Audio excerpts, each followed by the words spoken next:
समस्त NIS daily degree धारकों का स्वागत है आपके अपने YouTube channel MKS teaching point में। साथियों, बात करेंगे सुप्रीम कोर्ट न्यू याचिका के पर पेज में निवेदन करेंगे। वीडियो को बिना स्किप किए हुए अंत तक देखें और सभी साथियों को शेयर करें। जो साथी चैनल पर पहली बार विजिट कर रहे हैं तो कृपया चैनल को सब्सक्राइब करके बेल आइकन जरूर प्रेस कर लें।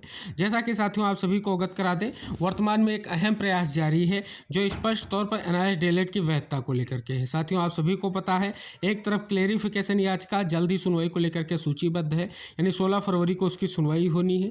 इसके बाद एक अहम जो रिव्यू भी डाला गया है उसकी भी जल्द सुनवाई को लेकर के केस लिस्टेड होने की संभावना है।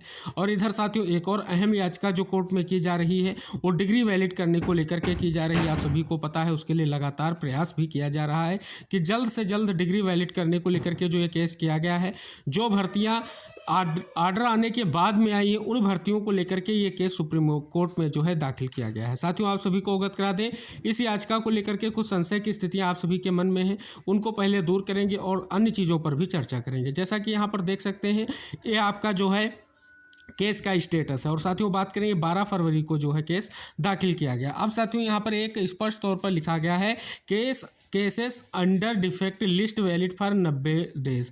यानी यहाँ पर देख सकते हैं, इसका अर्थ यही है कि अगर 90 दिनों के अंतर्गत इस केस की कोई भी सुनवाई नहीं होती है तो ये जो है डिफेक्ट में चला जाएगा केस, और उसके बाद जो है कहीं ना कहीं ये स्पष्ट हो रहा है। तो आशा करेंगे ये डाउट आप सभी का क्लियर हुआ होगा, क्लियर भी हुआ होगा कि आखिर ये क्यों स्पष्ट किया गया है। दूसरी तरफ साथियों यहाँ पर एक महत्वपूर्ण सूचना आप सभी को इंगित करा दें। यहाँ पर लिखा गया है कि पिटिशनर में लिमिटेड लोगों का नाम यहाँ पर दिख रहा है। साथियों अभी आपको अवगत करा दें, ये केस वेरीफाइड नहीं हुआ है।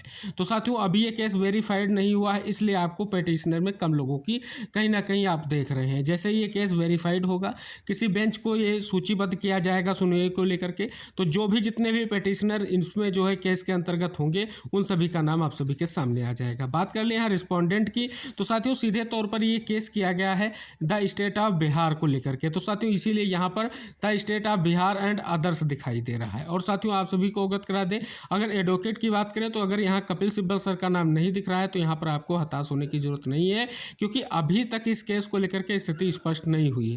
फिलहाल साथियों आप सभी को पता है, अब जो भी आगे की स्थिति है वो बहुत ही महत्वपूर्ण है, क्योंकि अब ये केस जो है तैयार हो चुका है, केस डाला जा चुका है और केस की सुनवाई को लेकर के अब प्रयास किया जा रहा है कि केस को मजबूती दी जाए। और कई सारे जो राज्य हैं जहाँ पर जजमेंट के बाद भर्तियाँ आई हैं और वहाँ पर स्पष्ट तौर पर जो है प्राइमरी एजुकेशन बोर्ड हो या वहाँ का जो है शिक्षा विभाग हो, उसने नोटिस इशू करके ये स्पष्ट कर दिया है कि हम सुप्रीम कोर्ट के आदेश का अनुपालन कर रहे हैं, इस परपेज को लेकर के हम इनको जो है यहाँ पर भर्ती में सम्मिलित नहीं कर सकते हैं। तो उन सभी को लेकर के कहीं ना कहीं एक प्रयास किया गया है कि हो सकता है कि सुप्रीम कोर्ट से एक अच्छा डिसीजन देखने को मिल जाए।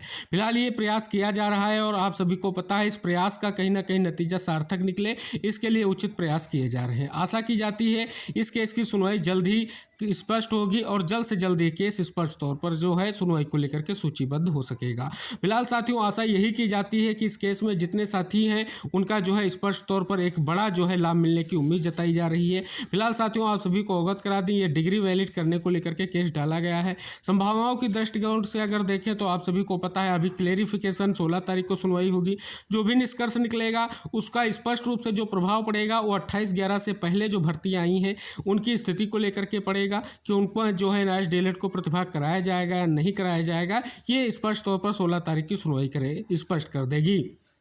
और आप सभी को पता है वो कौशिक दास की एक ऐसी याचिका है जो सबसे बड़ा जो है रोल प्ले कर रही है और स्पष्ट तौर पर कई राज्यों को लेकर के वो चल रही है। अगर बात करें तो स्पष्ट तौर पर ये वेस्ट बंगाल की तरफ से डाली गई क्लेरिफिकेशन है, लेकिन साथियों ये ऑनगोइंग भर्तियों को लेकर के बहुत ही महत्वपूर्ण है। और साथियों ये जो आपकी डिग्री वैलिड करने को लेकर के याचिका डाली गई है, तो ये जजमेंट के बाद जो भर्तियाँ विज्ञापन आए हैं उनको लेकर के और आने वाली भर्ती विज्ञापनों को लेकर के ये याचिका अहम हो जाती है। तो आप सभी को समझना होगा और रिव्यू तो आप सभी साथियों को पता है, जो जजमेंट आया है उसमें रिव्यू किया जाएगा और रिव्यू की स्थितियों पर अगर विचार करें, अभी इसकी स्थिति स्पष्ट नहीं हुई है। सुनवाई को लेकर के कब सूचीबद्ध होगा, फिलहाल आशा की जाती है जल्द हो सुनवाई को लेकर के सूचीबद्ध होगा और बड़ी खबर देखने को जरूर मिलेगी। फिलहाल साथियों इस याचिका से बहुत सारी उम्मीदें जो है एनआईएस डीएलएड के साथियों को हैं, क्योंकि आप सभी को पता है इसमें बहुत सारे साथी जो है पिटिशनर भी बने हैं और वो सभी पिटिशनरों को स्पष्ट तौर पर यह अवगत कराया जा रहा है कि यहाँ पर जो भी प्रयास होगा कहीं ना कहीं उसका लाभ पिटिशनर को मिलने की पूर्ण संभावना दिख रही है।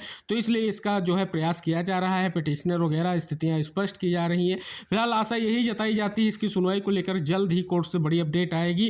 फिलहाल साथियों, आप सभी को पता है ये केस किस हिसाब से किया गया, जो भी इसके महत्वपूर्ण तथ्य थे उनको हमने आपको अवगत कराने का प्रयास किया है कि आखिर इस याचिका का आगे क्या प्रभाव पड़ेगा और किन भर्तियों पर प्रभाव पड़ेगा। तो आई होप ये सारी चीज़ें आपकी क्लियर हुई होंगी। और साथियों, आशा करेंगे कि स्पष्ट तौर पर इससे पहले और इससे जो आपका क्लेरिफिकेशन होने जा रहा है वो बहुत ही महत्वपूर्ण है और कहीं ना कहीं एक बड़ा निष्कर्ष लाने की संभावना दिख रही है। फिलहाल आप सभी को पता है जो क्लेरिफिकेशन की याचिका है वो स्पष्ट तौर पर जो सुनवाई को लेकर के सूचीबद्ध हुई है, पहला फोकस उस पर होना चाहिए। और उसके अलावा इस याचिका को लेकर के तो तैयारी की ही जा रही है, इस याचिका को मजबूती प्रदान की जाएगी। और ये भी कहा जा रहा है कि कपिल सिब्बल सर जो है इस याचिका को लेकर के कहीं ना कहीं सुनवाई करेंगे और मजबूत पक्षों के साथ सुनवाई करेंगे, मजबूत आधार के साथ इस याचिका को आगे लेकर के जाया जाएगा, जिससे एक बड़ा और अहम निष्कर्ष निकल कर सामने आएगा। बात यहाँ तक भी की जा रही है कि अगर डबल बेंच नहीं तो ट्रिपल बेंच में भी इसकी सुनवाई कराई जा सकती है।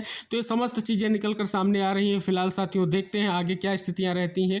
जैसे ही सुनवाई को लेकर के इस केस के परिप्रेक्ष्य में कुछ सूचना आती है तो हम आपको अवगत कराएंगे। फिलहाल साथियों, इसको लेकर के जो आपके क्लियर डाउट्स हैं उन्हें क्लियर करने का पूर्ण प्रयास किया गया है इस वीडियो के माध्यम से। आशा करेंगे सभी साथी इस वीडियो से जुड़ेंगे और अन्य साथियों को भी शेयर करेंगे।